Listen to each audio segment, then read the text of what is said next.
Hello everyone, I'm John Higgins. This is PNG Tonight. Coming up, NCD Governor determined to rid Port Moresby of the bad effects of betelnuts. Powes Parkop admits City Hall lacks capacity to ensure that Port Moresby's building boom meets standards. And the future still unclear of the prime Jack Piddick Park in the capital.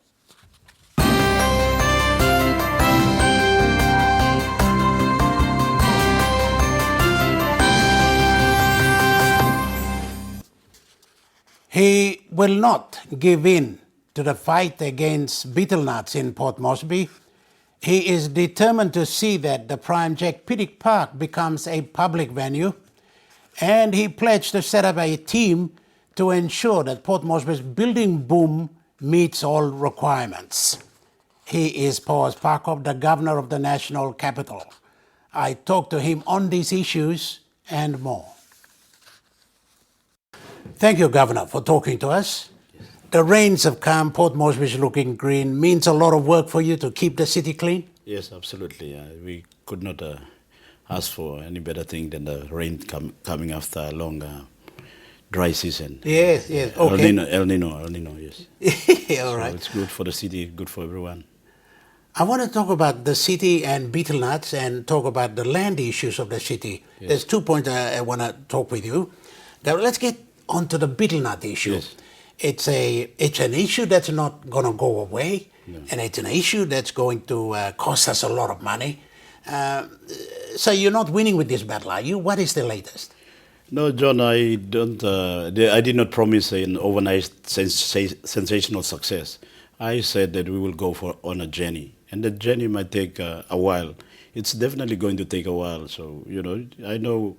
We are not prosecuting it absolutely 100%.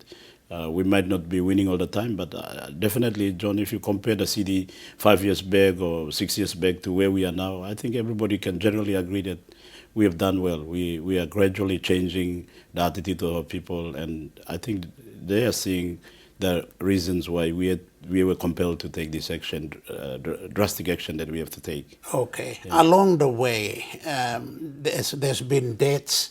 There's a lot of money involved. Now we're coming up with fines and things like that. Yes. It's a no-win situation, really, isn't it? Because betelnut's part of culture and it's embedded in people. Yes, I understand that, John, but we are not, and I'm not against chewing betelnut or vending of betelnut.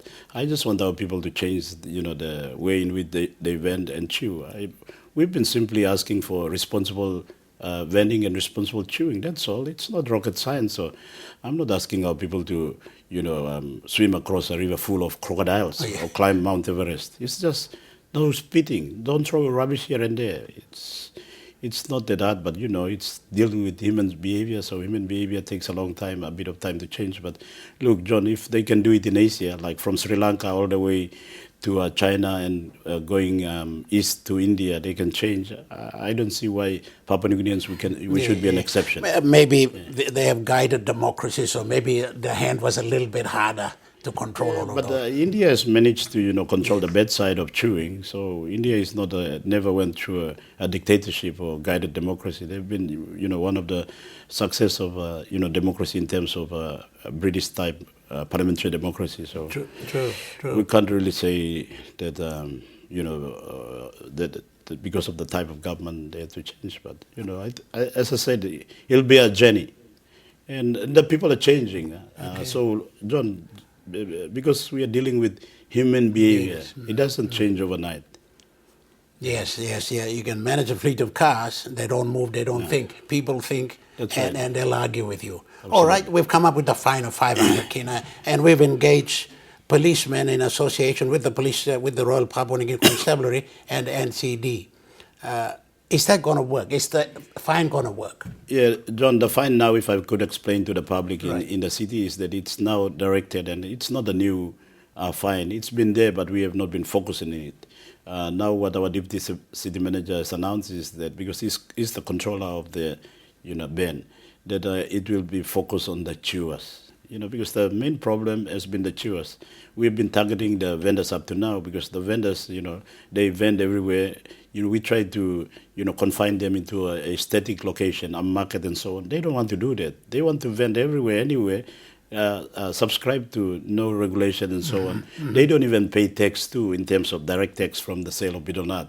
Unlike the vegetable, vendors who goes to the market, they're in a fixed place and we charge them some fees and we can clean up the, area in which they are vending. So, and that's not the case with the betelnut vendors. So we've been targeting the vendors, trying to get them to be static or, get them to see the negative side of betelnut chewing. And now we are focusing, and in terms of controlling that, we have not been 100%, but we have controlled that a bit.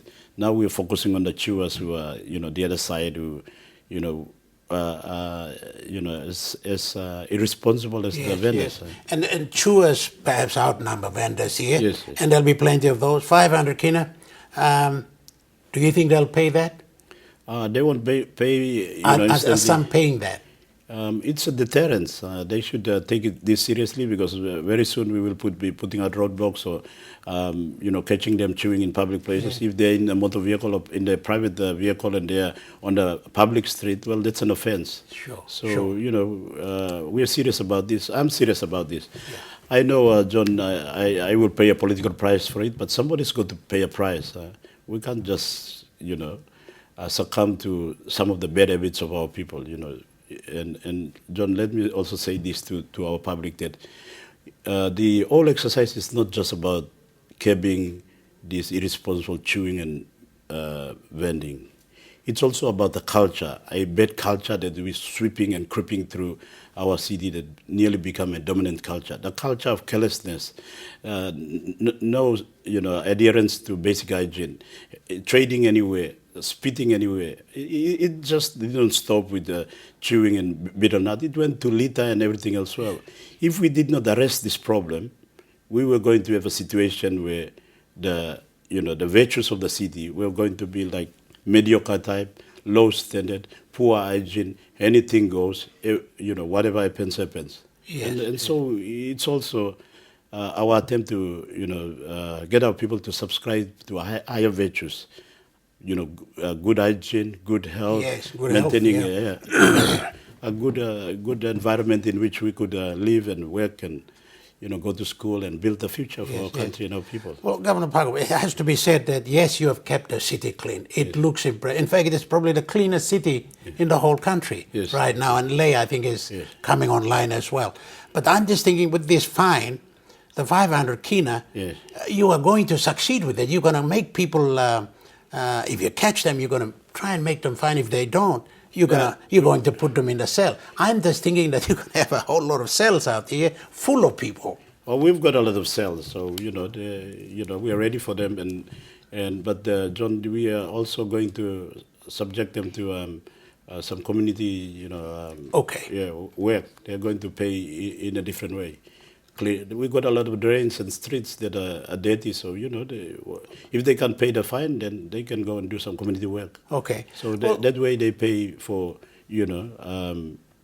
doing bad to the community, to our streets and so on. Okay. Yeah.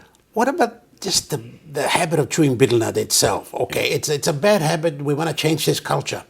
Should we institutionalize it? Should we have it taught in schools about the bad effects of that, so that what we're doing now is perhaps bandage, if you like, but it needs to have a long-term solution here. Yes, absolutely. That's the way to go into the future, that we need to invest in the next generation. The education department and the schools should take it up into the schools. John,